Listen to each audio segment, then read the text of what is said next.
नमस्कार दोस्तों, जी के पाठशाला यूट्यूब चैनल पर आप सभी का स्वागत है। यह हमारे कंप्लीट साइकोलॉजी वीडियो सीरीज का पार्ट 31 है। इस वीडियो में हम पावलोव का अनुकूलित अनुक्रिया सिद्धांत समझेंगे। तो चलिए बढ़ते हैं वीडियो की तरफ और समझते हैं कि हमने क्या क्या पढ़ लिया और क्या पढ़ना बाकी है। हमने देखिए, सबसे पहले हमने अधिगम टॉपिक पढ़ रहे थे। हम उस अधिगम टॉपिक को हमने 6 सब टॉपिक्स में डिवाइड किया।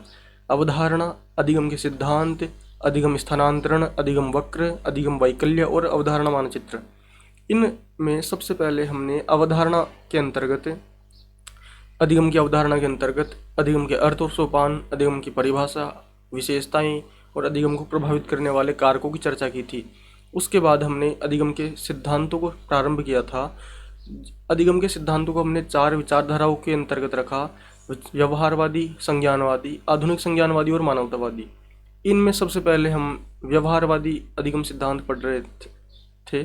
हमने थार्नडाइक का सिद्धांत पढ़ लिया था और नेक्स्ट सिद्धांत हमारे आता है पावलोव का सिद्धांत, तो जो इसी वीडियो में हम पढ़ने जा रहे हैं। तो आइए बढ़ते हैं वीडियो की तरफ और समझते हैं पावलोव का अधिगम सिद्धांत। पावलोव का अनुकूलित अनुक्रिया सिद्धांत। प्रतिपादक कौन है? पावलोव है। 1904 में इसी सिद्धांत के लिए इन्हें जो है नोबेल पुरस्कार मिला। यानी कि उन्होंने 1904 में इस सिद्धांत को दिया और इसी सिद्धांत के आधार पर उनको जो है नोबेल पुरस्कार भी दिया गया, पावलोव जी को। अनुकूलित अनुक्रिया के सिद्धांत के अन्य नाम भी हैं। कौन कौन से हैं देखिए: प्राचीन अनुबंधन का सिद्धांत, शास्त्रीय अनुबंधन का सिद्धांत, परंपरागत अनुबंधन का सिद्धांत। ये जो फर्स्ट तीनों हैं, इनमें जो इनका जो है एक ही मीनिंग है, प्राचीन, शास्त्रीय और परंपरागत। इन तीनों का एक ही अर्थ होता है, लेकिन बस नाम अलग है, लैंग्वेज अलग है, तो ये इनके नाम भी अलग हो गए। ठीक है, कंफ्यूज नहीं होना है।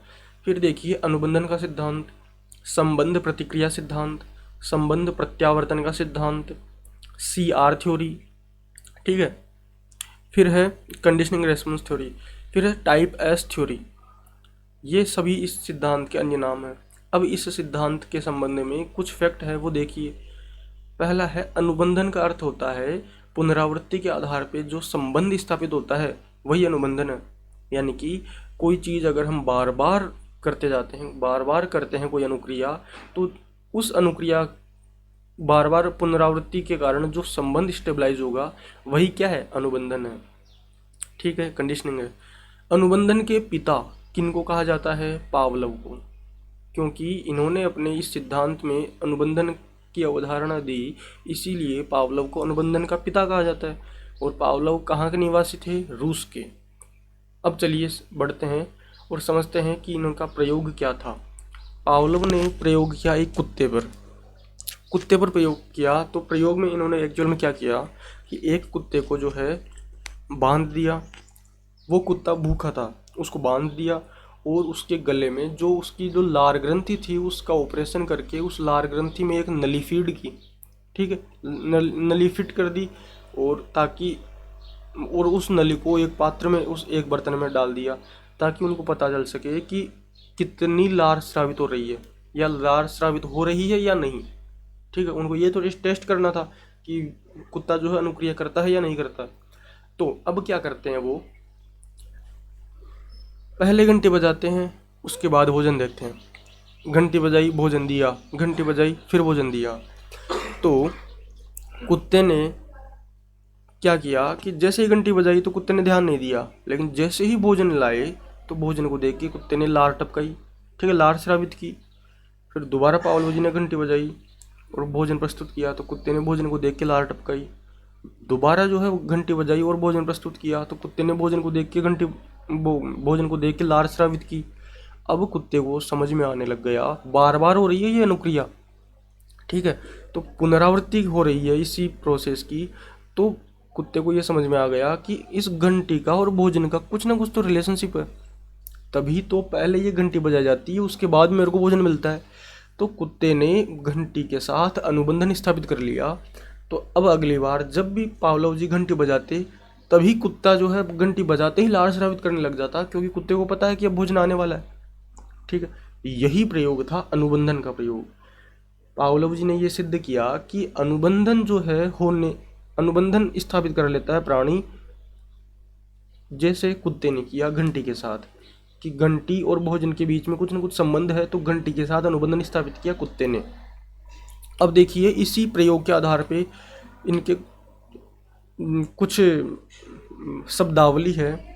जैसे शुरू में भोजन को देखकर जो लार स्रावित हो रही थी उसे क्या कहेंगे, UCR।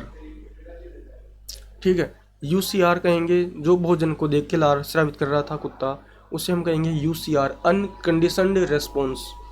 ठीक है, और जो घंटी को देख के लार, घंटी से अनुबंधन के बाद में घंटी से उत्पन्न लार थी, उसको क्या कहेंगे, CR, कंडीशनड रेस्पॉन्स। यानी कि भोजन से तो अनुबंधन हुआ नहीं था, तो अनकंडीशनड हुआ, और भोजन से जो लार आ रही है वो रेस्पॉन्स, तो UCR। और जो घंटी है, घंटी से अनुबंधन स्थापित हो चुका था, तो घंटी के बाद में जो लार आई उसको क्या कहेंगे, कंडीशनड रेस्पॉन्स। ठीक है, और इनको हिंदी में क्या कहेंगे, अनानुबंधित अनुक्रिया। ठीक है, UCR, अनकंडीशनड रेस्पॉन्स को हम क्या कहेंगे हिंदी में, अनानुबंधित अनुक्रिया। और CR, कंडीशनड रेस्पॉन्स को क्या कहेंगे, अनुबंधित अनुक्रिया। ठीक है, और इन दोनों परिस्थितियों में जो लार है वो एक स्वाभाविक क्रिया है। ठीक, अब देखिए इसी जो ये थोड़ी खिचड़ी बन गई होगी, UCR CR क्या है, तो ये देखिए कि R हमने लगाया रेस्पॉन्स यानी लार के लिए, और S हम लगाएंगे स्टिमुलस यानी उद्दीपक के लिए। तो भोजन और घंटी ये दोनों तो उद्दीपक है। तो भोजन, देखिए छोटी सी ट्रिक है, भोजन में कितने अक्षर है, भोजन 3 अक्षर है, तो 3 अक्षर वाला शब्द ही इसके साथ आएगा। जैसे भोजन, भोजन किस प्रकार का है, UCS है, UCR है, क्योंकि भोजन में 3 अक्षर है तो 3 अक्षर वाला ही होगा। तो 3 अक्षर वाले कौन से हुए, UCS और UCR। अपने पास 4 कॉन्सेप्ट हैं, UCS, UCR, CS और CR। तो भोजन देख रहे हैं हम, तो 3 अक्षर वाला कौन कौन सा है, 2 ही तो है, UCS और UCR। अब देखिए भोजन उद्दीपक के विषय में पूछ रहा है कि भोजन क्या है, तो उद्दीपक है तो S स्टिमुलस, तो भोजन क्या है, UCS। अब पूछे अपने से कि भोजन से उत्पन्न लार, लार तो एक रेस्पॉन्स अनुक्रिया है, तो भोजन में 3 अक्षर है तो 3 अक्षर वाला और लास्ट में R, UCR। ठीक, ये एक ट्रिक है और कुछ नहीं है। बाकी समझने की बात यही है कि भोजन जो है उसके साथ अनुबंधन हुआ ही नहीं है, तो अनुबंधन नहीं हुआ है तो उसको क्या कहेंगे, अनकंडीशनड। और भोजन है तो भोजन को स्टिमुलस, तो अनकंडीशनड स्टिमुलस। और भोजन से उत्पन्न लार है तो भोजन से चूंकि अनुबंधन स्थापित हुआ ही नहीं है तो इसको अनकंडीशनड तो कहेंगे, और लार है, लार को रेस्पॉन्स कहेंगे, तो UCR। इसी प्रकार से घंटी, घंटी में 2 अक्षर है तो 2 अक्षर वाले जितने भी है CS और CR, दो ही चीज़ें अपने पास, तो CS और CR का संबंध घंटी से हुआ। अब हमसे पूछे कि घंटी कैसा उद्दीपक है, तो हम कहेंगे CS, कंडीशनड स्टिमुलस, क्योंकि घंटी जो है इसका अनुबंधन हो चुका है तो कंडीशनड, और ये स्टिमुलस है तो S। इसी प्रकार घंटी से उत्पन्न लार, तो घंटी में 2 अक्षर है तो CS और CR इन दोनों में से आएगा। तो घंटी से उत्पन्न लार का पूछ रहे हैं तो लार एक अनुक्रिया है तो CR। ठीक है, अब समझ में आ गया होगा। अब देखिए जो UCS और CS देखा हमने, इनके और भी नाम है हिंदी में, क्या क्या है, भोजन को और क्या क्या कहेंगे। पहले हमने देखा UCS देख लिया हमने, ठीक है, 3 अक्षर है और 3 अक्षर इधर भी है। अब देखिए इसको हिंदी में और क्या क्या कहेंगे, अनानुबंधित उद्दीपक, यानी कि न अनुबंधित, यानी कि अनुबंधन नहीं हुआ है। सही बात है, अनुबंधन नहीं हुआ है भोजन के साथ, तो ऐसा उद्दीपक जिसके साथ अनुबंधन स्थापित नहीं हुआ है वो कौन है, भोजन है। तो भोजन कैसा है उद्दीपक, अनानुबंधित उद्दीपक। और वास्तविक उद्दीपक, बिल्कुल वास्तविक है, भोजन को ही तो खाएगा वो कुत्ता, भाई घंटी को थोड़ी खाएगा, भोजन को ही तो खाएगा। प्राकृतिक उद्दीपक और स्वाभाविक उद्दीपक, ये सभी किसके नाम है, भोजन के। इधर देखिए घंटी, घंटी को हमने CS ये तो देख लिया हमने इंग्लिश में, और इंग्लिश वाले के लिए मैंने ट्रिक भी बता दी कि अक्षर देख लीजिए, भोजन में 3 अक्षर है तो 3 अक्षर वाले भोजन से संबंधित हो जाएंगे, और घंटी में 2 अक्षर है तो 2 अक्षर वाले घंटी से संबंधित हो जाएंगे। घंटी को क्या क्या कहेंगे हिंदी में, अनुबंधित उद्दीपक, यानी कि ऐसा उद्दीपक जिसके साथ अनुबंधन स्थापित हो चुका है वो अनुबंधित उद्दीपक है। घंटी के साथ हुआ तो घंटी को क्या कहेंगे, अनुबंधित उद्दीपक। फिर है कृत्रिम उद्दीपक। घंटी जो है एक कृत्रिम उद्दीपक है, वास्तविक नहीं है, क्योंकि घंटी को एक्चुअल में खा नहीं रहा है, वो खाएगा कुत्ते वो भोजन को ही। तो घंटी तो अनुबंधन स्थापित हुआ है घंटी के साथ, तो वो क्या है, कृत्रिम उद्दीपक है। फिर है अप्राकृतिक उद्दीपक, अस्वाभाविक उद्दीपक, ये सब किसके नाम है, घंटी के। ठीक है, अब देखिए इस प्रयोग से पावलोव जी ने कुछ कॉन्सेप्ट्स दिए। प्रमुख संप्रत्यय कौन कौन से हैं इस सिद्धांत के। पहला है, सॉरी अब देखिए एक बार, पहला है इसमें अनुबंधन। अनुबंधन पहला कॉन्सेप्ट क्या है, अनुबंधन। अनुबंधन के लिए हमने देखा, जो प्रयोग किया था, इस प्रयोग में पावलोव जी ने यह सिद्ध किया था कि घंटी और भोजन के बीच में अनुबंधन स्थापित हुआ। उसने कुत्ते ने अनुबंधन स्थापित किया कि घंटी के बाद में भोजन मिलता है, तो अनुबंधन स्थापित हुआ घंटी के साथ कुत्ते का। तो यह प्रयोग जो था मूल रूप से अनुबंधन के लिए था। फिर उन्होंने एक और प्रयोग किया, विलोपन। इसमें उन्होंने क्या किया कि कुत्ते को जो है कि कुत्ते के सामने केवल घंटी बजाई लेकिन भोजन नहीं दिया, फिर घंटी बजाई भोजन नहीं दिया, घंटी बजाई भोजन नहीं दिया। अब कुत्ता पहले तो जो है घंटी के बजाने पे लार प्रस्तुत कर रहा था इस आस में कि उसको भोजन दिया जाएगा, लेकिन बार बार केवल घंटी बजाई जा रही है और भोजन नहीं दिया जा रहा है। ठीक है, तो कुत्ता जो है अंत में समझ जाएगा कि अपने को ये पागल बना रहे हैं, कोई भोजन नहीं दे रहे। तो कुत्ता जो है केवल घंटी प्रस्तुत करने पे जो है, घंटी बजाने पे लार प्रस्तुत नहीं करेगा, लार बंद हो जाएगी। तो यही क्या है, विलोपन है। यानी कि बार बार केवल अनुबंधित उद्दीपक यानी कि घंटी प्रस्तुत करने पर अनुबंधित अनुक्रिया यानी लार का बंद हो जाना ही क्या है, विलोपन है। बिल्कुल। तीसरा कॉन्सेप्ट, स्वतः पुनर्प्राप्ति। अब उन्होंने एक और प्रयोग किया कि पहले जो है विलोपन हो चुका था, घंटी बजाने पे लार नहीं आ रही थी, क्योंकि कुत्ता समझ गया था कि अपने को ये केवल पागल बना रहे हैं, केवल घंटी बजा रहे हैं, भोजन तो दे नहीं रहे। विलोपन हो चुका था। अब तीसरे प्रयोग में उन्होंने क्या किया कि बहुत टाइम बाद में, ठीक है, बहुत समय पश्चात उन्होंने अचानक से घंटी बजाई। तो कुत्ता जो है अचानक से घंटी बजने की आवाज़ सुनेगा तो लार स्रावित करेगा, क्योंकि उसको एक आशा है कि हो सकता है कि अब जो है पहले वाले रिपीट हो प्रोसेस, कि घंटी बजाने के बाद भोजन आएगा। तो अचानक से काफ़ी समय पश्चात अचानक से घंटी बजाने पर जो है कुत्ता जो है लार प्रकट करेगा। यही क्या है, स्वतः पुनर्प्राप्ति। देखिए क्या लिखा है मैंने, बहुत समय पश्चात अचानक अनुबंधित उद्दीपक यानी घंटी प्रस्तुत करने पर अनुबंधित अनुक्रिया यानी कि लार का प्रकट होना, यही क्या है, स्वतः पुनर्प्राप्ति है। बिल्कुल ठीक है। चौथा प्रयोग क्या किया पावलोव जी ने, सामान्यीकरण का प्रयोग। सामान्यीकरण का कॉन्सेप्ट दिया प्रयोग करके। क्या प्रयोग किया उन्होंने, पहले क्या कर रहे थे, वो घंटी बजा रहे थे, भोजन दे रहे थे और कुत्ता जो है लार घंटी बजाते ही लार स्रावित कर रहा था। अब उन्होंने क्या किया, सीटी बजाई। सीटी बजाई तो कुत्ते ने घंटी की आवाज़ के जैसे ही सीटी की आवाज़ आ रही है तो सीटी की आवाज़ पे भी जो है लार प्रस्तुत कर दी। ठीक है, तो पावलोव जी ने यह कहा कि अगर जो अनुबंधित उद्दीपक है उसी के समान कोई दूसरा उद्दीपक प्रस्तुत करेंगे ना, तो उसके साथ भी उसी के समान जो है अनुक्रिया प्रस्तुत करेगा कुत्ता। क्या लिखा है मैंने इसमें कि अनुबंधित उद्दीपक यानी घंटी के समान उद्दीपक सीटी प्रस्तुत करने पर अनुबंधित अनुक्रिया यानी कि लार का प्रकट होना, यही क्या है, सामान्यीकरण है। और सामान्यीकरण बहुत गजब का कॉन्सेप्ट है, इसके कई उदाहरण है जो हम नेक्स्ट स्लाइड में समझेंगे। फिर देखते हैं विभेदन। पहले सामान्यीकरण में क्या कर रहे थे, वो सीटी बजा रहे थे, तो सीटी की आवाज़ बजते ही, आवाज़ आते ही जो है लार स्रावित कर रहा था कि अब भोजन मिलेगा अपने को। फिर उन्होंने प्रयोग किया विभेदन का, यानी कि अब क्या करते, वो पहले सीटी बजाते भोजन नहीं देते, फिर घंटी बजाते फिर भोजन देते।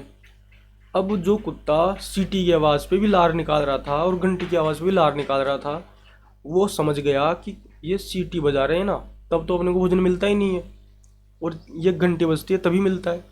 तो पावलोव जी ने पहले सीटी बजाई लेकिन भोजन नहीं दिया, फिर घंटी बजाई फिर भोजन दिया, फिर दोबारा सीटी बजाई भोजन नहीं दिया, बाद में घंटी बजाई और भोजन दिया। तो कुत्ते ने सीटी और घंटी इन दोनों में विभेदन कर लिया, डिफ्रेंशिएट कर लिया इन दोनों की आवाज़ में, कि अपने को सीटी की आवाज़ पे भोजन नहीं मिलता है और केवल घंटी की आवाज़ पे ही भोजन मिलता है। तो कुत्ता अब क्या करने लगा, केवल घंटी की आवाज़ पे ही जो लार निकालता, सीटी की आवाज़ पे लार नहीं निकालता। क्या लिखा मैंने, अनुबंधित उद्दीपक यानी कि घंटी के प्रस्तुत होने पर अनानुबंधित उद्दीपक यानी भोजन देना, यानी कि घंटी बजाई तो ही भोजन दिया, तथा समान अनुबंधित उद्दीपक यानी कि सीटी के प्रस्तुत करने पर भोजन नहीं देना। यही तो किया उन्होंने अपने प्रयोग में। इस कारण अनुबंधित उद्दीपक यानी घंटी तथा समान उद्दीपक सीटी में अंतर कर दिया कुत्ते ने। तो यही क्या है, विभेदन है। जैसे अब कुत्ता घंटी बजने पर ही लार निकालेगा, सीटी बजने पर नहीं। ठीक है, ये हुआ विभेदन। अब देखिए अनुकूलित उत्तेजना। अनुकूलित उत्तेजना देखिए, मतलब हाई लेवल पे अगर अनुबंधन हो जाएगा तो कैसा रहेगा, वो रहेगा अनुकूलित उत्तेजना। यानी कि पावलोव जी जब मान लीजिए ये प्रयोग वो कोई बेसमेंट में कर रहे थे, तो पावलोव जी जैसे ही ये प्रयोग करने के लिए बेसमेंट में जाते हैं तो सीढ़ियाँ उतरते हैं तो पैरों की आवाज़ से ही वो कुत्ता जो लार प्रकट करने लगता है। तो ये कैसा हुआ, हाई लेवल का अनुबंधन हो गया। तो इसे क्या कहेंगे, अनुकूलित उत्तेजना कहेंगे। फिर है संबंध प्रतिक्रिया, यानी कि केवल घंटी बजने पर ही लार आना, यानी कि केवल घंटी बजाई तभी लार आई। ये किस प्रकार की प्रतिक्रिया है, ये संबंध प्रतिक्रिया है। फिर देखिए कॉन्सेप्ट है उच्च कोटि अनुबंधन। उच्च कोटि अनुबंधन यानी कि रोशनी जलाते ही लार आ गई। भाई हम कमरे में एंटर हुए और रोशनी जलाई तभी लार आ गई, तो ये और उच्च कोटि का अनुबंधन हो गया। तो इसी सिद्धांत में प्रयोगों के द्वारा उन्होंने ये इतने सारे कॉन्सेप्ट दिए, संप्रत्यय दिए पावलोव जी ने। अब देखिए इस सिद्धांत के विषय में कि सामान्यीकरण के बारे में बता रहा था मैं कि सामान्यीकरण के उदाहरण कौन कौन से हुए। देखिए घंटी के साथ ही सीटी की आवाज़ पर भी लार प्रकट करना, ये तो पावलोव जी का जो प्रयोग था उसमें देखा था हमने। ये सामान्यीकरण कर लिया घंटी की आवाज़ और सीटी की आवाज़ में। दीपक से हाथ जलने पर सभी लाल चीज़ों से डरना। एक बच्ची जो दीपक से खेल रही थी और उसकी आग से अचानक जल गया हाथ, तो उसकी चोट पहुंची। तो बच्ची जो है अब आग के समान, आग कैसी थी, लाल, तो वो लाल चीज़ों से डरने लग गई। यानी कि सभी जितनी भी लाल चीज़ें होती है उनका संबंध किससे स्थापित कर लिया, उस आग से कर लिया कि उनसे डरने लग गई कि इनसे जल जाऊंगी मैं लाल रंग की चीज़ों से। तो ये सामान्यीकरण का उदाहरण है। लाल गुलाब से कांटा चुभने पर सभी लाल फूलों से डरना। कोई बच्चा है मान लो लाल गुलाब को फूल को तोड़ रहा था, गुलाब के फूल को, उस गुलाब का कांटा चुभ गया, तो बच्चा जो है उस लाल गुलाब का संबंध जितने भी लाल रंग के फूल होते हैं उनसे कर लेगा, सामान्यीकरण कर लेगा, उनका संबंध बैठा लेगा, और सभी लाल फूल होते हैं उनसे डरने लग जाएगा कि यार इनमें भी कांटे होते हैं। फिर देखिए एक दाढ़ी वाले के द्वारा पीटने के कारण सभी दाढ़ी वालों से डरना। एक बच्चे को यदि कोई दाढ़ी वाला व्यक्ति को पीटता है तो वो जो है ऐसा मानने लगता है कि जितने भी दाढ़ी वाले व्यक्ति होते हैं वो मेरे को पीटेंगे और उनसे डरने लगता है। सामान्यीकरण कर रहा है, सामान्यीकरण के उदाहरण देख रहे हैं हम। देखिए आगे, डॉक्टर से डरने के कारण सभी सफ़ेद कोट वालों से डरना। मान लो कोई बच्चा है अस्पताल जाता है और उसके इंजेक्शन लगता है, तो बच्चा जो है इंजेक्शन से डर रहा है और वो देख रहा है कि ये डॉक्टर लगा रहे हैं, तो डॉक्टर से डरने लगेगा और डॉक्टर की वेशभूषा से जो है सभी लोगों की वेशभूषा के संबंध को स्थापित करेगा, और वो जितने भी सफ़ेद कोट वाले व्यक्ति रहेंगे उनको डॉक्टर समझेगा और उनसे डरेगा। ठीक है। खरगोश के काटने के कारण सभी सफ़ेद रुईदार चीज़ों से डरना। वाटसन ने जो है एक प्रयोग किया था 11 माह के बालक अल्बर्ट पर। उन्होंने क्या प्रयोग किया कि एक खरगोश है और जो अल्बर्ट नाम का बच्चा है 11 माह का, वो उस खरगोश के पास जाता है और वो खरगोश जो है अपने जो खुर है, पंजे हैं, उनसे उसको खुरेस देता है उसके हाथ को, अल्बर्ट के हाथ को। तो अल्बर्ट जो है उससे डरने लग गया खरगोश से। तो वाटसन ने ये गौर किया कि अल्बर्ट जो है खरगोश से तो डर ही रहा है, लेकिन खरगोश की स्किन कैसी है, उस रुईदार है, सफ़ेद कलर का है, तो अल्बर्ट जो है सफ़ेद रुईदार जितनी भी चीज़ें हैं उन सब से डरने लग गया। तो ये भी एक सामान्यीकरण का उदाहरण है। अब देखिए अनुबंधन के प्रकार। अनुबंधन के 4 प्रकार होते हैं: सहकालिक अनुबंधन, विलंबित अनुबंधन, पश्चगामी अनुबंधन और अवशेष अनुबंधन। ठीक है, ये अनुबंधन के प्रकार होते हैं। पहला प्रकार है सहकालिक अनुबंधन। सहकालिक अनुबंधन में इसमें घंटी और भोजन साथ साथ देंगे, तो साथ साथ दे रहे हैं तो ये सहकालिक अनुबंधन है, तो इसमें अनुबंधन की चांसेस बहुत कम रहेंगे। फिर है विलंबित अनुबंधन। इसमें पहले घंटी फिर कुछ सेकंड बाद भोजन।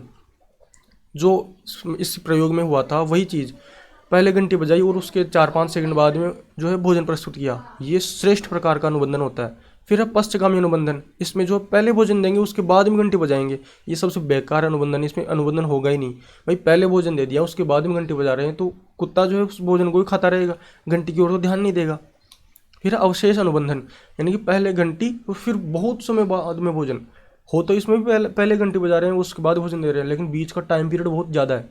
ठीक है, तो टाइम पीरियड जो है कम से कम, मतलब श्रेष्ठ, मतलब अच्छा टाइम पीरियड क्या है, उद्दीपक और अनुबंधित उद्दीपक और अनानुबंधित उद्दीपक के बीच का 3 से 5 सेकंड का होना चाहिए। यानी कि घंटी बजा रहे हैं उसके लगभग 3 से 5 सेकंड बाद में भोजन प्रस्तुत करना चाहिए। अगर देर करेंगे तो प्रभाव कम रहेगा अनुबंधन का। ठीक है, तो पहले घंटी बजाई और उसके 3-4 घंटे बाद में भोजन दे रहे हैं तो कुत्ता ये भूल ही जाएगा कि घंटी बजी भी थी नहीं बजी। तो ये अनुबंधन के प्रकार हैं।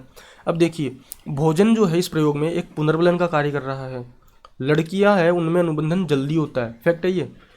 अनुबंधित उद्दीपक यानी कि घंटी तथा अनानुबंधित उद्दीपक यानी कि भोजन के बीच 5 सेकंड से ज़्यादा का अंतराल नहीं होना चाहिए। श्रेष्ठ समय क्या है? 5 सेकंड, 3 से 5 सेकंड। अब देखिए इस सिद्धांत की शिक्षा में क्या क्या उपयोग है। पहला उपयोग देखिए, विद्यार्थियों के भय को दूर करना इसी सिद्धांत से कर सकते हैं। जैसे कोई बच्चा सफ़ेद कोट से डरता है डॉक्टर के कारण, तो उसके मम्मी पापा क्या कर सकते हैं, मम्मी पापा ज़्यादा से ज़्यादा घर पे सफ़ेद कोट पहने, तो मम्मी पापा से तो डरेगा नहीं वो, तो पहले तो शुरू में डर प्रस्तुत डरेगा, लेकिन बाद में दिखेगा कि ये तो मम्मी पापा, इनसे अपने को कोई रिस्क नहीं है, तो बच्चा जो है उनसे उनके पास रहेगा तो सफ़ेद कोट से उसका धीरे धीरे डर दूर होगा। तो विद्यार्थियों के भय को दूर कर सकते हैं इस सिद्धांत के आधार पे। विद्यार्थियों में अच्छी आदतों का निर्माण कर सकते हैं। दृश्य श्रव्य सामग्री का प्रयोग, बिल्कुल ऑडियो विजुअल एड्स जो है इनका प्रयोग जो है इस सिद्धांत के बेस पे होता है। फिर है क्रिया की पुनरावृत्ति पर बल, यांत्रिक तरीके से सीखने पर बल, बिल्कुल यांत्रिक तरीके से सीखने पर बल देता है ये सिद्धांत। भाषा सीखने के लिए उपयोगी और सुलेख में उपयोगी, ये सभी जो है इस सिद्धांत की शिक्षा में उपयोगिता है।